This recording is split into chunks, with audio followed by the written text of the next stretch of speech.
Motivation, education, innovation. That sounds amazing. Where did you find that? I invented it. No, no. Everything that we want to do and is to help our audience as well. And indeed, like you said, motivate some people through past experiences, educate through the current, the present, and what's happening now, and then some innovation of our people joining us and our guests to help them forward. So. Welcome in the first Hospitality Majlis Podcast. We're super excited to have you here. Of course, we had to have you as the first one coming in. So we're super excited to have you, right? Correct. Yeah. All right. So let's start with the first part, going a little bit back into history and how you grew into the icon you are now. So back in your career, there was a point in time where you made a big career switch. What was that moment in time? Do you remember? And why was that? Thank you for the time, and I'm glad to be here. And I hope I bring luck to your new podcast adventure. To answer your question, I don't know whether you guys had the chance to watch, but I have a TED Talks, and it's called Polar Bear in the desert. Yeah. You know, and it's not only because of the size, because you don't see a polar bear in the desert. I think a lot of bad luck brought me good luck. You know? Nice. I think the real clear diversion in my life would be the start of the journey leaving my own country, where I can comfortably say, coming from a good family with good incomes, quite well known, had a very comfortable Mediterranean life in Istanbul, which is one of the best cities to live in. Oh my God! Who was Oh my God! Are you Can kidding you me? answer, It was please? off. What the? Anyway, it's Mileo calling. Yeah, and I believe it was 1999 where we I want to had ask when, yeah. it was an earthquake, wow. the Okay. massive earthquake that has happened in Turkey, and the hotel that I was working at was really damaged, and we have decided to close it. And I had a window of opportunity to leave the country and take a new role at the Ritz-Carlton, and I've taken that and started in weird places, sharing rooms with people while I was having a room on the Bosphorus. Which hotel was it in Istanbul? In Istanbul, it was the Hilton. And then you moved here to... And then I started with Ritz-Carlton, and I did Ritz-Carlton before in my life, but then I had the opportunity to come to Middle East, and I think this is one of the key ones. And obviously, if you watch the TED Talks, you will hear a lot of other funny stories. I'm just really crawling, learning how to walk. However, I think there is one advice that I can give from the last 1 year. It's a very painful process, because you're going to have to put all your egos down on the drain, and you're going to have to forget or remember, whichever way you want to look at it, that you do not have a massive army and a power of a massive corporate structure and organization that you used to have for almost 25, 30 years in your career life, with a massive finance office, a proper legal team, and 4, 5, 6, 7 senior vice presidents, and a CEO to go to, or a chairman to go to, an investment that you want, large budgets, and a comfortable organization, a chief of staff, an executive secretary. So you drop all of that, and then suddenly Like your spine leaving your body. You're on this massive universe and I call it this dark, massive sphere, like the one in Las Vegas. And then you're at the center of it, and you're looking around, and you need to switch on every light in order to make sure that it's an exciting journey. I think that you need to be ready to do, and that you in order to get into a consultancy level, I believe you're going to need to make sure that you have the right team. 25, 30 years of at least experience in what you do in order to be able to consult somebody else. somebody else, right? And to gain respect. So that means that you have gone through a quite good career path, and you got some things that you are very used to do in your life, that you're going to drop all of that, create your own business, create your own destiny, develop your own business opportunities, and then also run them. And that requires a lot of time, a lot of effort, a lot of sleepless nights that you probably are not used to after 25, 30 years. You do business and you believe that you are very busy, but you're busy with representation. You're busy with people supporting you around, and you're becoming an orchestra chef.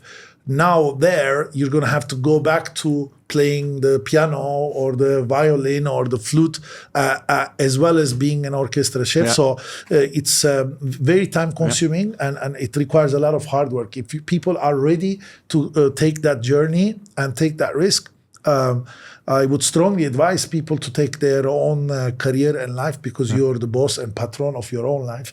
But if one thing I would have loved to do would be if I could have started this journey at 40 years instead of 50, 51, it would have been better. You don't look that young. Thank you, darling.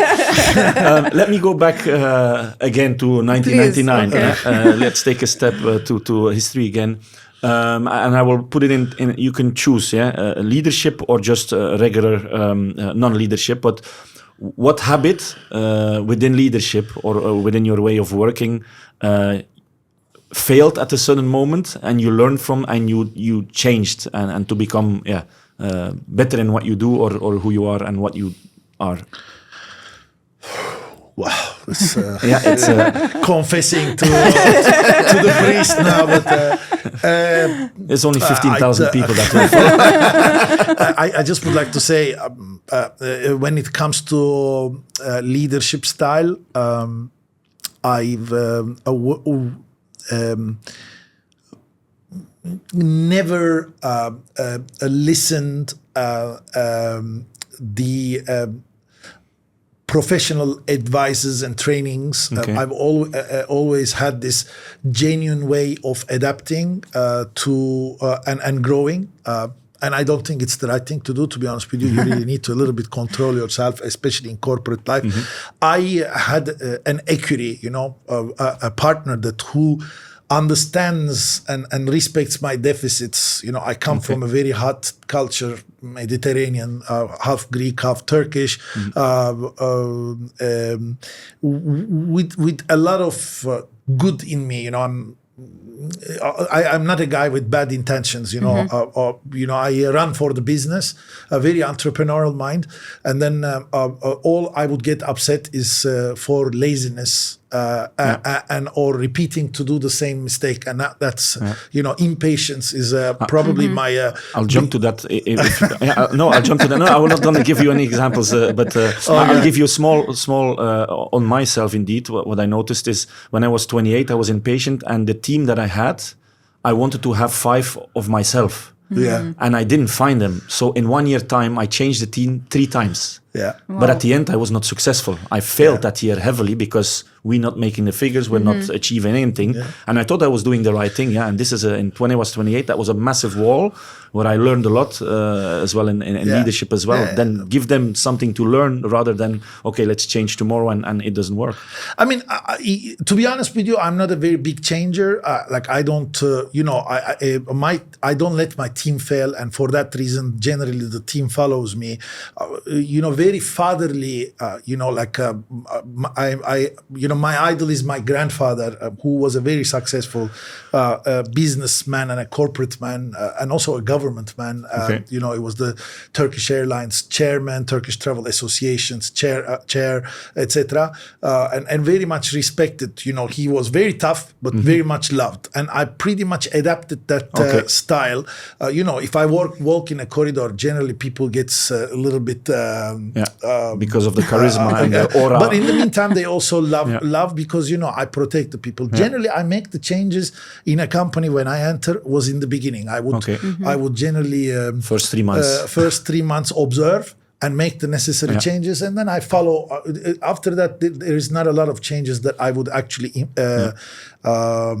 do. But as I said, what has changed from what would I have done better, or what's changed in my leadership? Today, I like to control myself. I realize that people are too sensitive.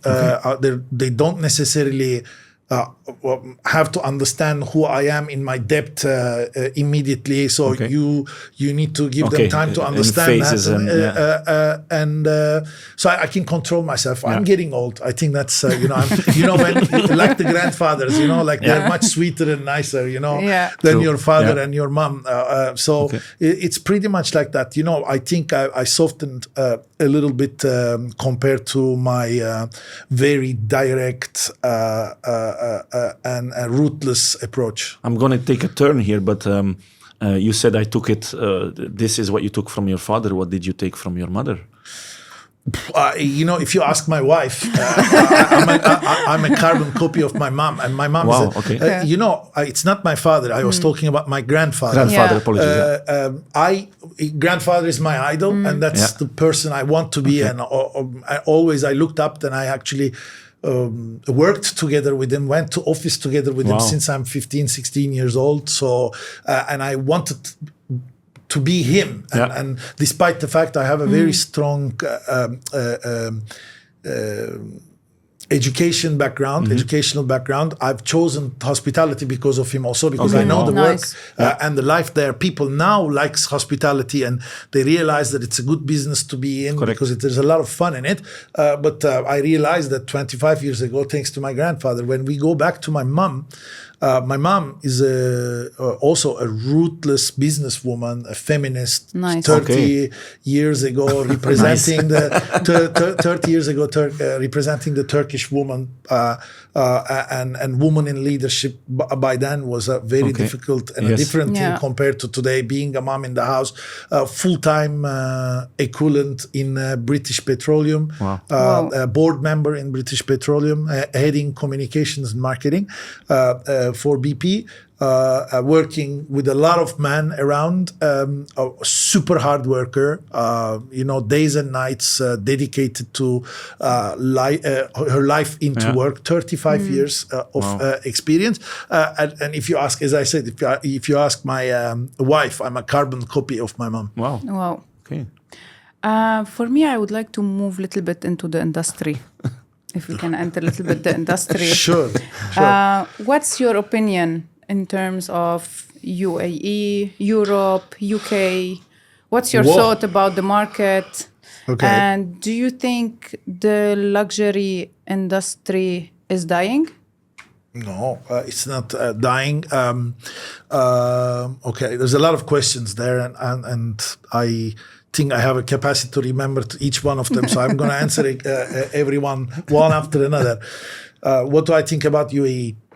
I think it's, and I'm saying it from the bottom of my heart. It's, and I think I represent and carry that flag more than my own country. It is the place to be, and I believe I am very comfortable to say that I am one of the ones who actually made that also happen. I've been here for a long time. It's the best business execution and business opportunity and opportunistic country in the world that gives you a diverse opportunity of workmanship and opportunity of laws and regulations to run your business in the right way.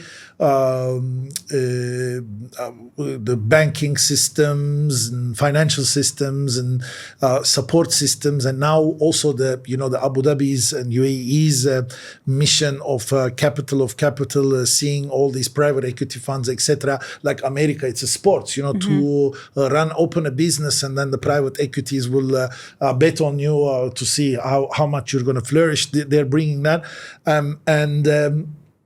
Super secure, amazing lifestyle. So UAE provides a great destination of flights, airports, infrastructure. We're all complaining about a little bit of the traffic, but look how much money they're investing. I already see a lot of improvements. While I was coming today, they already made some changes next to the Mall of Emirates for example. So it is the best place to be. And also, because I can comfortably say I'm a UAE national today, we are 50 to 60% of my life is here, and 50-60% of my life is outside here. I can comfortably change the center of gravity and continue to work. I've done it in corporate life, and I'm obviously doing it in my own entrepreneurial life today.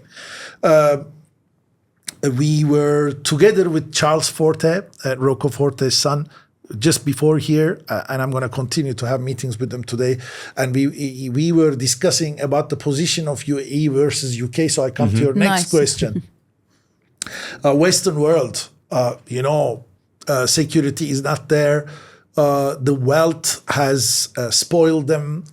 They don't work and produce anymore, and they're all dependent to immigrants. And then that immigrants are coming in and creating a lifestyle that they are not happy about. A lot of I don't want to go into politics, but a lot of tax regulations that they put in place that they are losing their millionaires back into UAE and GCC countries, not controlling the security enough. Their airline is down on the drain. Their airport's down on the drain.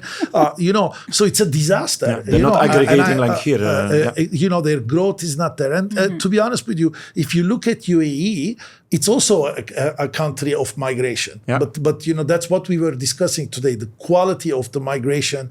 What are you taking? Are you taking the best of the business likes and educated people, as well as the blue collars into the country and creating the right balance, or you're only taking a workmanship because this is what you need. You need people to clean the roads.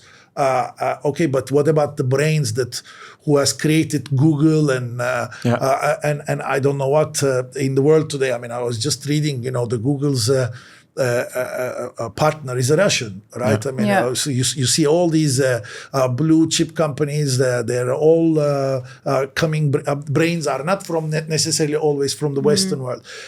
So that's generally what the issue is. I mean, Europe is another discussion of its own. I separate East Europe because I think there's a lot of opportunity down there. A lot of talent and still a lot of opportunity to invest and grow. And the world is still only getting to know them. In the likes of Albania, in the likes of Greece, in the likes of Czechs and Serbia, all these countries.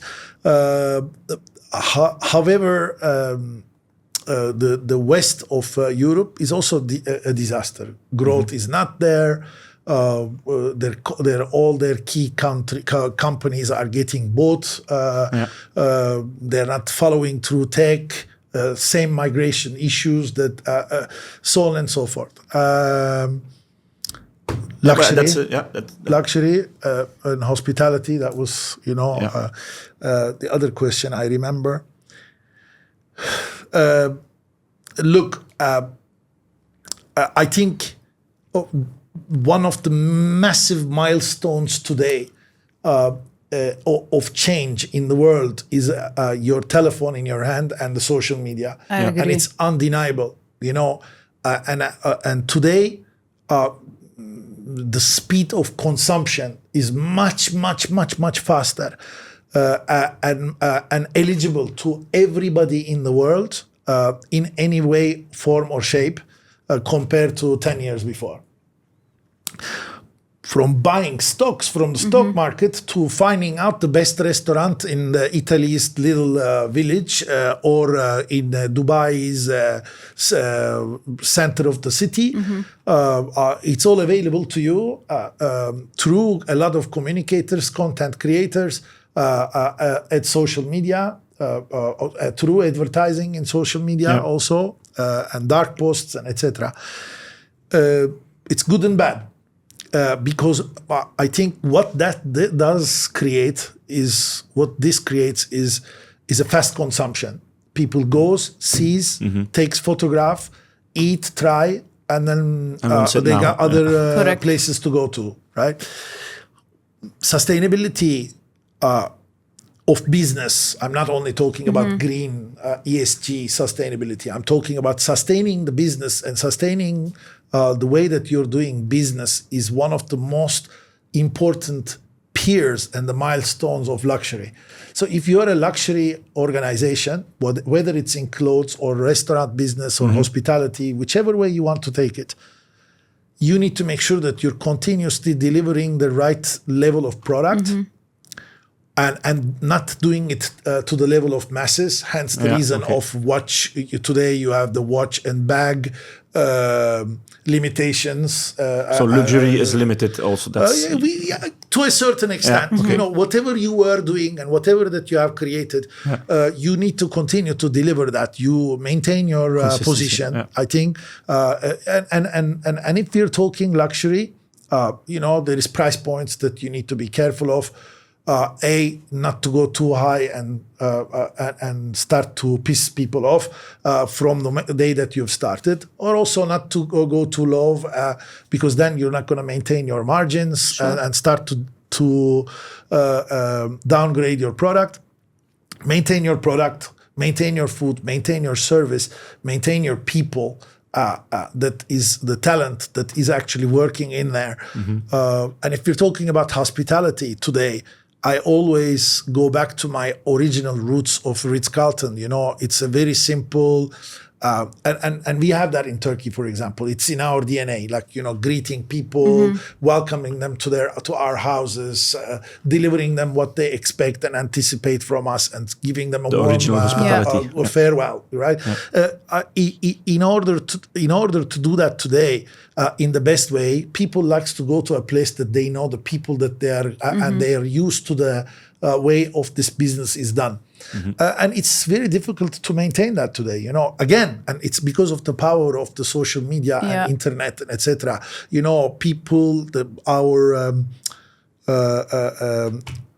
Generation Z, you know, they have the opportunity to use the telephone much faster and stronger and better than us.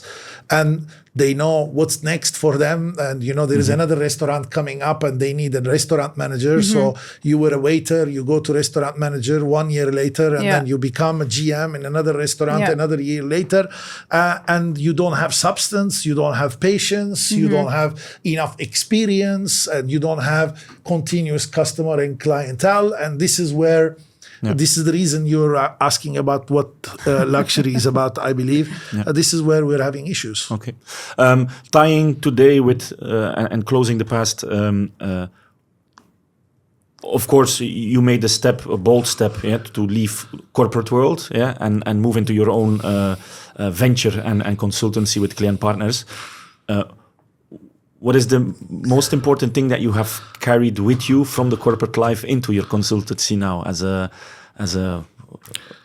I think my organizational skills set, my network, a very powerful network that I carried forward, that I've created, because I can also tell you this, you know, there is a lot of my colleagues and friends and employees that are working in the company together with me, have chosen a life that they go back to their houses at 6 o'clock.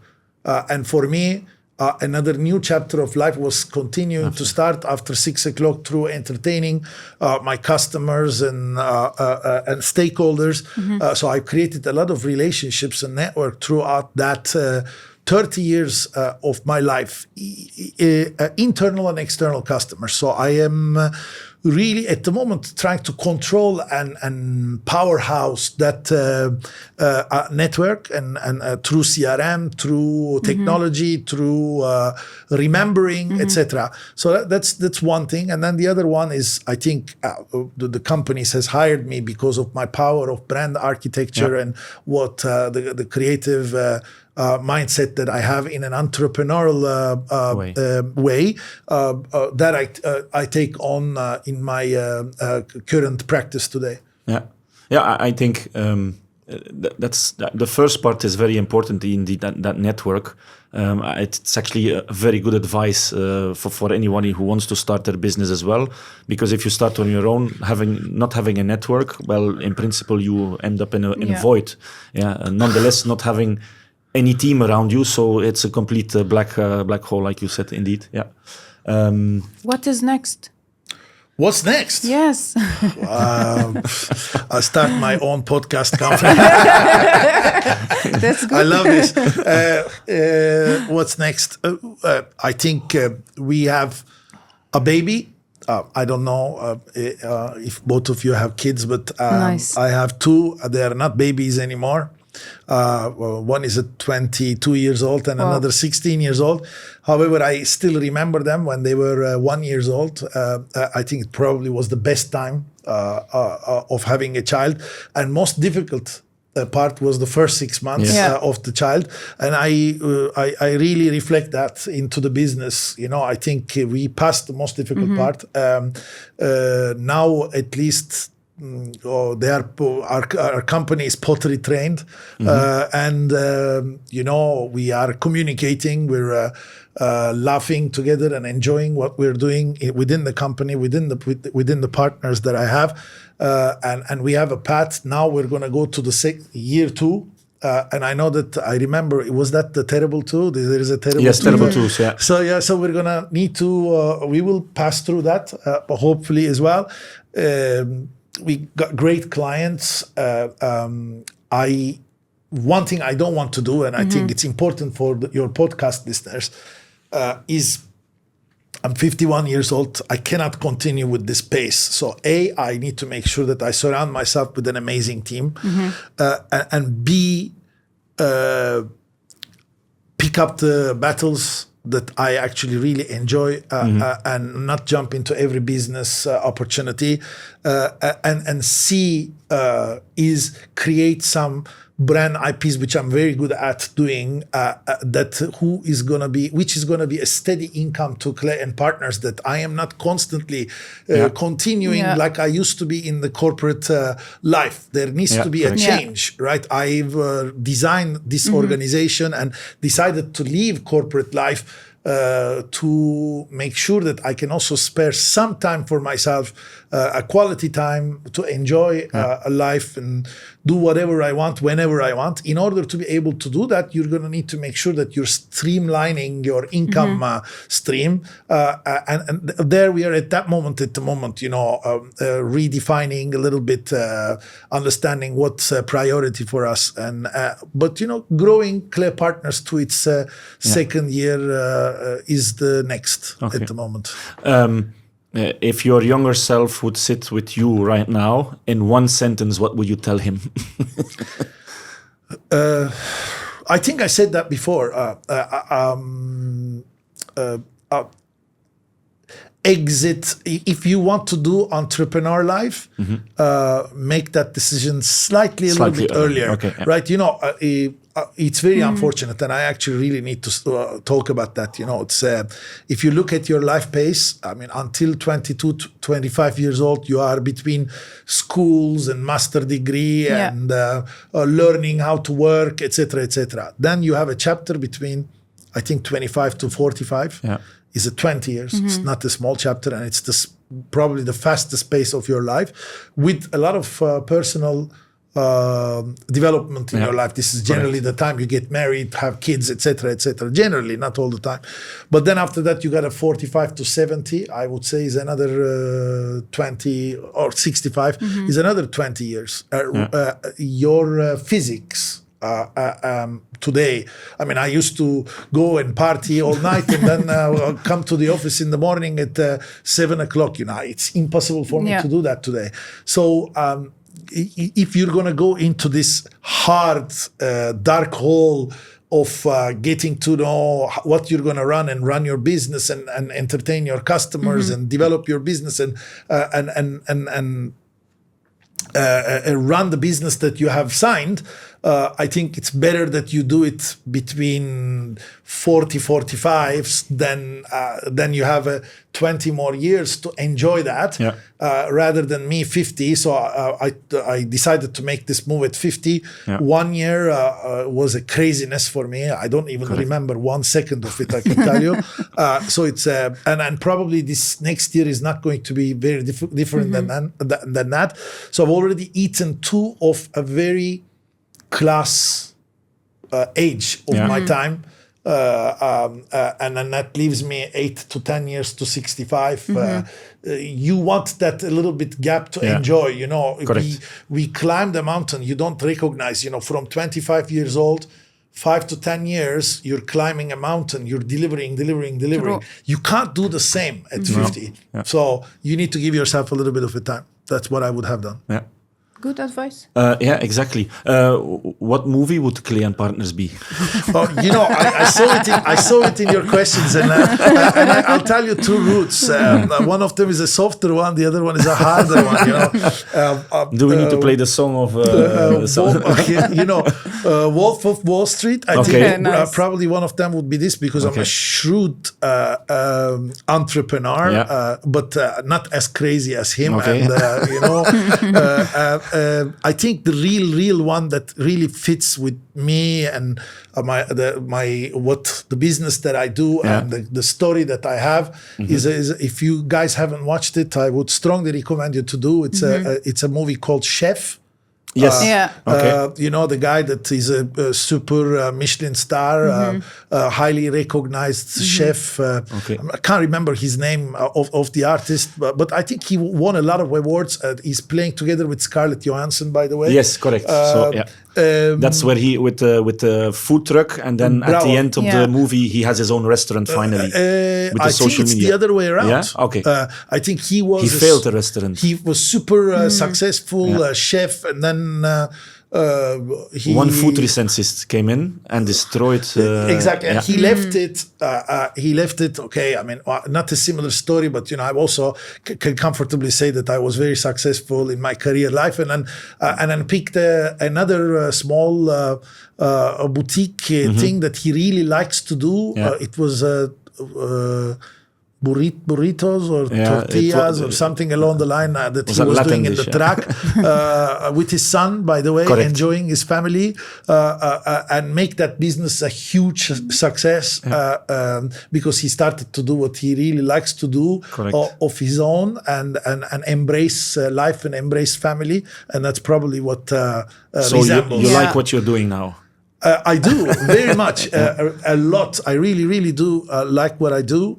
Some of it that I don't, I still don't accept when I'm not successful in something that I do or fail in something that I do. So I really push very hard to make sure that I never fail. It's craziness, but I try. But I really enjoy what I'm doing, and I choose the people that I like to work together with, and that's a super amazing privilege. I don't have this bureaucracy of massive corporate businesses behind me, which I literally hate. So I'm so grateful to that, to be honest with you. I can design my own. If I fail, I learn, but it's at least a decision that I made. And to be honest with you, until today, I haven't made too much of a mistake of the people that I wanted to work with, and we are having a lot of good time. We gather at my house, recap. Alexander, we can say yesterday at 1:30 you were in my house coming to discuss some more business because something came to your mind, and I think that's great, and that's the atmosphere that I'd like to be in, because if it's work, it shouldn't be done for because it must have it must be done. it should be done because it's a fun to be done. Yeah. So, before that, lifestyle, is it a hype or not? Yeah. So any hotel that calls itself lifestyle, is it just a hype? Because at the end, it's non quantified. I don't know how to. It's not a 1, 2, 3, 4, 5-star hotel, but it's a lifestyle. What does that mean? And is it just because of a hype? Look at the 25-hour. Look at the SLS. I think industry is trying to trade off at the moment. It's naturally you got design element. Yeah. You were talking about 25 hours. Yeah.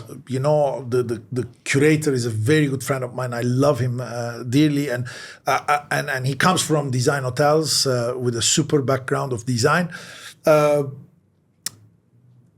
Now, we're going a little bit more granular in also hospitality. Some more people, again, as I said, social media, AI, all these technologies allows you to see the other trends around the world. So, things are dividing into different pockets right now. If you're in wellness and longevity and spa, it's another profession of its own. If you're in food and beverage, it's another profession of its own. Actually, you can even divide food and beverage into a couple of things. If it's a night business and nightlife, it's a different thing. Correct. Cafe is a different thing. If you're going into Michelin, is a different thing and stuff. So that also divides inside, and then you designing the hotel and is another thing. And investment strategy and mergers and acquisitions and financing and all of that is another profession. So and then obviously the distribution strategy and going into the entire rest of the world and bringing the customer into through online into your hotel is another profession. So there are a lot of buckets, right? Yeah, exactly. And big giants like Accor and especially Accor and Marriott are trying to stay in there. But this lifestyle for me is cannot be what I understand from lifestyle. Yeah. And I also, it might be something good for you to talk about. Chiltern Firehouse in London is a lifestyle, and there is only one. Now it got burned. Somebody is trying to take the space. I believe it's 22, if I'm not mistaken. Okay. Hotel Coast is a lifestyle. Yeah, okay. Casa Cipriani and Standard Hotel in New York is a lifestyle. And they cannot be really replicated. No. I have a lot of respect to Giuseppe Cipriani. Wherever he goes, I think with his Italian power and talent, he can replicate in most of the places what he's actually doing. And, the two Casa Ciprianis until now that he opened are very successful. Yeah.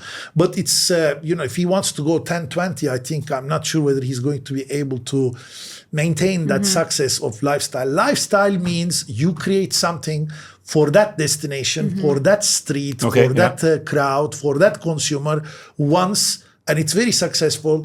And the most important thing about it is that, the consumers of that that zone and that area creates the trend. They go there because they feel very comfortable. It's part of this, like this place, for example. They come here and they enjoy the life here. And then because the locals are there, other tourists come and starts to follow. Exactly. And you pick and choose which ones that are fitting that environment and you let them in, right? That is lifestyle for me. And what I wanted to say, it's intangible because some work and some don't work, and that it's very difficult to again. 25 hours works, and some people will not like it that I say, but high doesn't work. So it's something intangible, but both are lifestyle. But one just works and doesn't work. It's very difficult to it's a whole. I have to say it's difficult to replicate.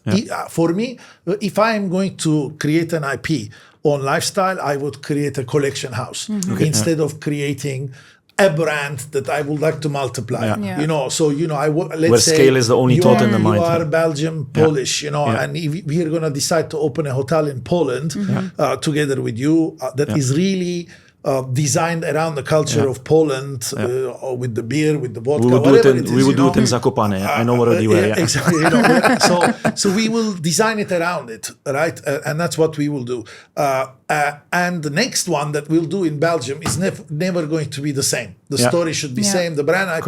It's very difficult, but you do it with the locals. You do it in the right way. Yeah, and in Belgium there's one in Antwerp called the Sanctuary, Botanic Sanctuary. There's only one. That's it. And works like and this is magic. What it is. If you look at the super successful Michelin stars, the really really good ones, they are like that. You cannot replicate it. The minute you start to do that, it's a different business. Then you're actually going into McDonald's business, which is a very respectful business that has a pure process. There is an amazing.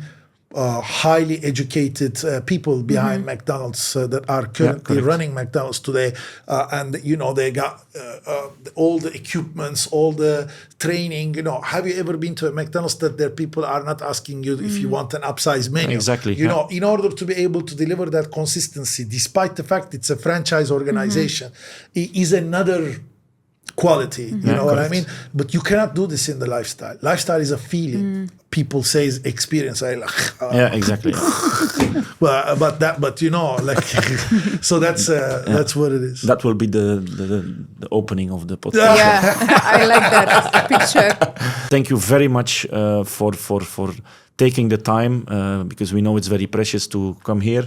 Tell us your experiences, a little bit about the past, the present, and the future, and hopefully somebody that listened picked up some of your stories and know how to maybe take that step as well into the black sphere. Yeah, but let's not make it that scary. Motivation, education, innovation. That sounds amazing. Where did you find that?